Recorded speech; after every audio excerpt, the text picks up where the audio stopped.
youth are not the people speaking about religion when it comes to sort of thinking about religious constructions, but also who has the power to have a politician actually halt a policy and stop and not necessarily even reflect on it. And the new Premier, Kathleen Wynne, had almost instantly said she was going to implement the changes, and she hasn't. It just kind of fell off the wayside with Kathleen Wynne, which is interesting because at the time that Dalton McGuinty was proposing it, she was in his cabinet, she is a lesbian, that became seen as the push towards this new policy. So it was her militant homosexual agenda that was apparently guiding this policy through, and yet as Premier, her and others, and as Premier she hasn't implemented it.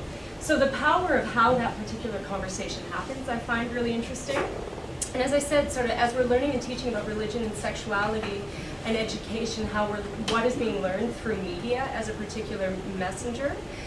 And one of the things when this report, Every Class in Every School, came out, one of the things that struck me, and I think struck a number of people, was that it was the regular experience of discrimination in the secular public school system. It was not a religious school system. And this tendency to view the two as oppositional, or to see religion as inherently oppressive or inherently negative in some ways, sort of locates the possibility of discrimination within a religious community or a religious school. And I think that is destructive because I think it ignores the discrimination that happens in other areas, and that discrimination is not a religious issue.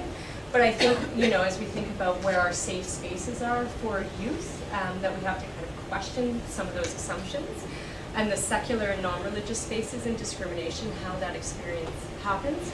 I'm interested in thinking about who represents all of these categories and who represents, if we are never really asking youth about their experiences of a policy or of these particular teachings, how are we to kind of reflect on what that looks like?